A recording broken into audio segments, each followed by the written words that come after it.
Right, మనతో పాటు ex-MLA Bhikshamaiah Goud ఉన్నారు, మాట్లాడదాం. అన్న నమస్తే. అన్న నమస్తే అన్న.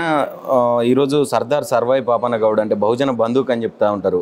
ఇదే బహుజనులకు 42% రిజర్వేషన్ అని చెప్పి ఇప్పటి వరకు కూడా ఇంకా ఎలాంటి దాని మీద ఒక పూచికత్తుకు రాలేదు మన ముఖ్యమంత్రి గారు. దాని మీద ఇంకా యుద్ధం చేస్తా ఉన్నాం అని చెప్పి చెప్తా ఉన్నారు. ఏం చెప్తారు అసలు దీని గురించి?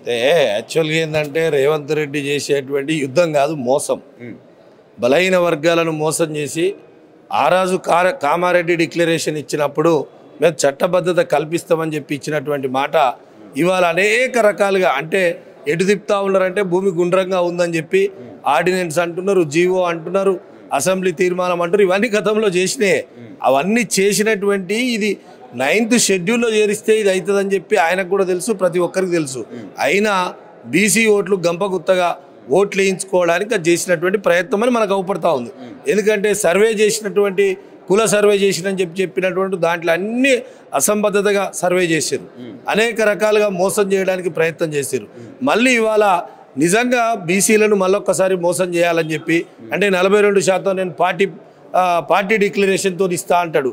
అంటే అవన్నీ కూడా చట్టబద్ధత లేకుండా చేసినటువంటి అన్నీ కూడా బీసీలకు నష్టం చేసేటువంటివే. బీసీలకు ఇంకా మోసం చేయాలి, నష్టం చేయాలని చెప్పి ప్రయత్నం చేస్తూ ఉండు.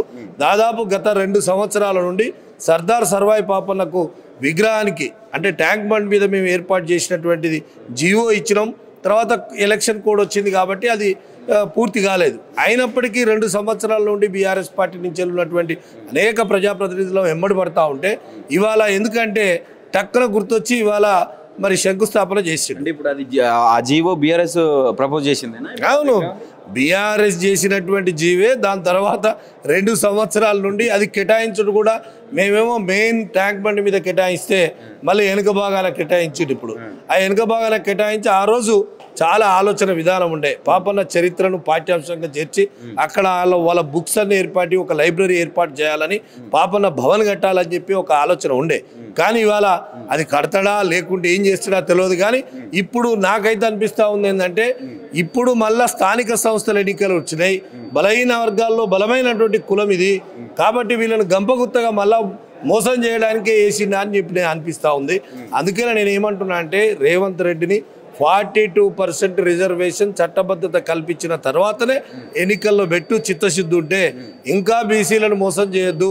బీసీలను మోసం చేస్తే నిజంగా బీసీలు అందరూ తిరగబడతారని చెప్పి హెచ్చరిస్తూ ఉన్నాం. ఈ ఆర్డినెన్స్ తెస్తా ఉన్నా దీనికి బీఆర్ఎస్ వ్యతిరేకిస్తూ ఉన్నది. మరి బీఆర్ఎస్ పరిపాలనలో ఉన్నప్పుడు ఏం చేసింది? ఆర్డినెన్స్ కూడా తెచ్చే ప్రయత్నం చేయలేదు అని చెప్పి ప్రధానంగా వినిపిస్తూ ఉన్నది కాంగ్రెస్. బీఆర్ఎస్ ప్రభుత్వం వచ్చినాడు కూడా ఆర్డినెన్స్ తెచ్చినాం, అన్ని రకాలు చేసినాం. కానీ మీకు ఒక విషయం ఏంటంటే 2013లో కాంగ్రెస్ పార్టీ ప్రభుత్వం ఉన్ననాడే చట్టానికి లోబడి అంటే కోర్టుకు లోబడి 50% లోబడి మీరు వచ్చేసరికి మీరే చేయండి అని చెప్పి ఇచ్చినటువంటి అఫిడవిట్తోనే ఇంకా మోసం జరుగుతూ ఉంది.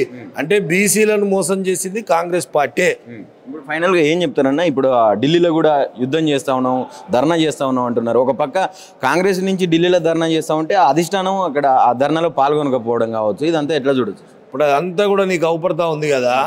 అంటే ఇక్కడ గల్లీలు అయిపోయింది, ఢిల్లీలో అన్నాడు. ఢిల్లీలో వాళ్ళ నాయకులు ఎవరు ధర్నాకు రాలేదు. అంటే ఇవన్నీ కూడా చూస్తూ ఉంటే మొత్తము బీసీలను మోసం చేసి గడబడ చేసి స్థానిక ఎన్నికలపై లబ్ధి పొందాలనుకుంటున్నారు. కానీ అది ఎక్కడ కూడా కుదరదు.